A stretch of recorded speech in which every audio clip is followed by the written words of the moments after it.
जो प्रदेश के संयोजक के नाते और जिला के अध्यक्ष राणा जी और चेयरमैन डागर साहब और धर्मवीर जी और राजकुमार कटारिया जी और सभी इस जिला के पदाधिकारी आज सदस्यता अभियान को लेके पूरे हरियाणा का प्रवास प्रत्येक जिले का, और ये आज 19वां जिला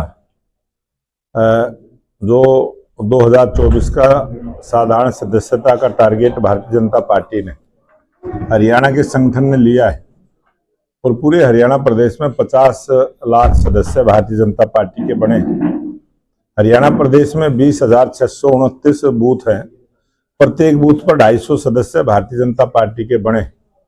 इस प्रकार का एक अभियान भारतीय जनता पार्टी ने लिया है, उसको सफल करने के लिए, और 30 नवंबर तक यह अभियान रहेगा।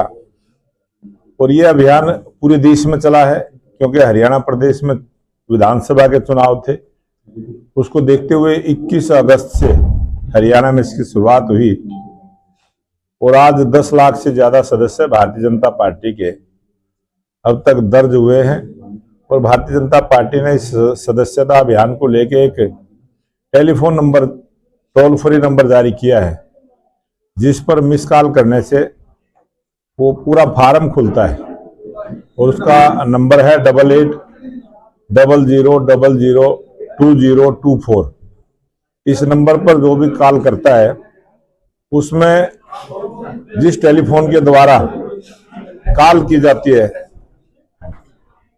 आओ जी मंत्री जी को दे दियो जगह, उस पर एक SMS आता है और उस पर लिखा आता है कि आपकी सदस्यता संख्या इतनी है और आपका भारतीय जनता पार्टी में स्वागत।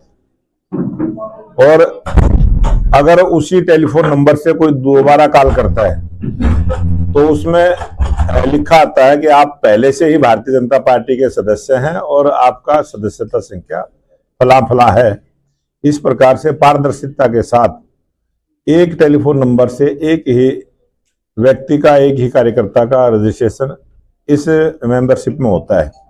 अगर एक परिवार के अंदर सदस्य 5 हैं और टेलीफोन एक है तो उसी फार्म में आप अपने परिवार के 4 सदस्यों का भी नाम दर्ज करते हुए एक ही टेलीफोन से 4 सदस्यों को भी और जोड़ सकते हैं, 5 सदस्य हैं उनको भी जोड़ सकते हैं। इस प्रकार से एक टेलीफोन होना जरूरी है सदस्यता के लिए।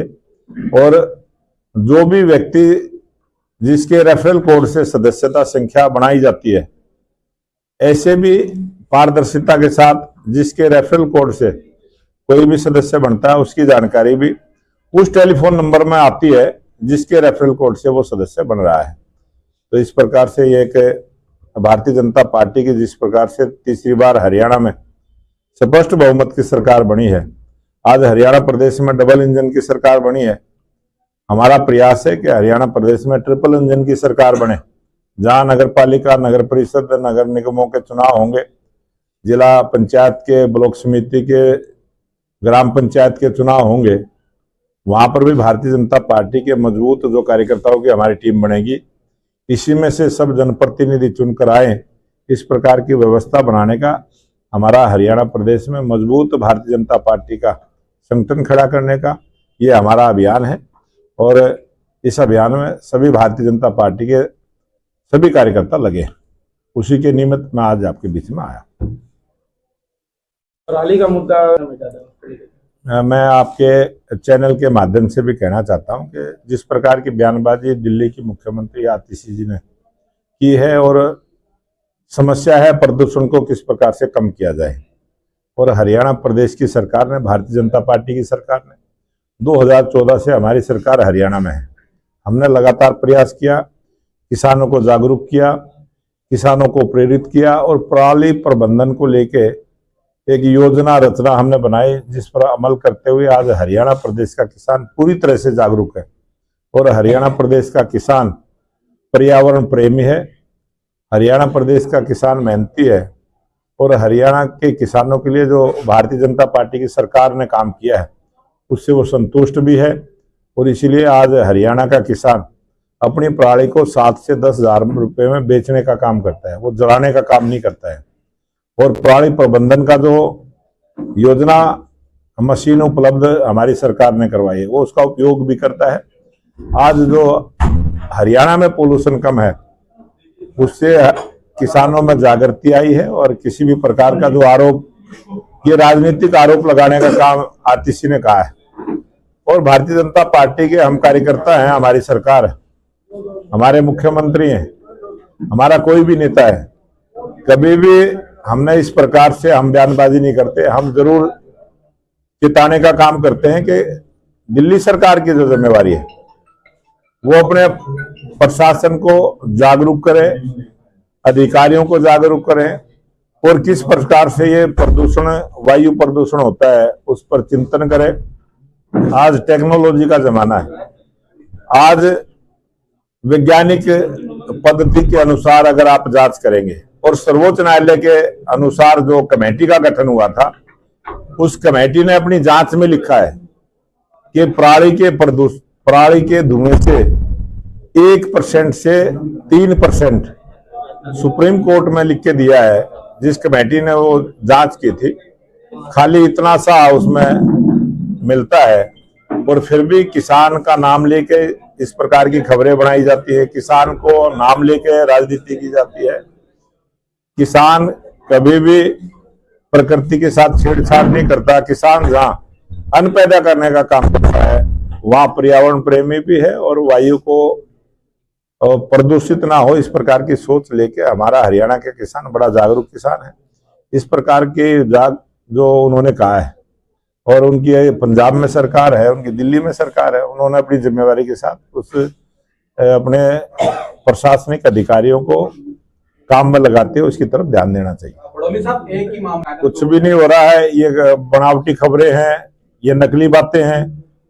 और ये भारतीय जनता पार्टी की सरकार ने कहीं भी इस प्रकार का नहीं किया है। हरियाणा प्रदेश में मुश्किल से 1% किसान ऐसे हैं जो किसी मजबूरीवश, किसी कारणवश वो इस प्रकार की गलती करते हैं। उनको भी हम समझाने का प्रयास करते हैं। और पंजाब का अगर आप आकलन करेंगे तो आप गूगल पर सर्च करके देख सकते हैं कितनी किसानों के खिलाफ आम आदमी पार्टी की सरकार ने FIR दर्ज की है, किसानों के साथ किस प्रकार का व्यवहार किया है, किसानों की फसलें MSP पर पंजाब की सरकार कितना खरीदने का काम करती है, जहां हरियाणा की सरकार 24 फसलें MSP पर खरीदने का काम करती है, किसान का पूरा सम्मान करती है, किसान को जागरूक करती है।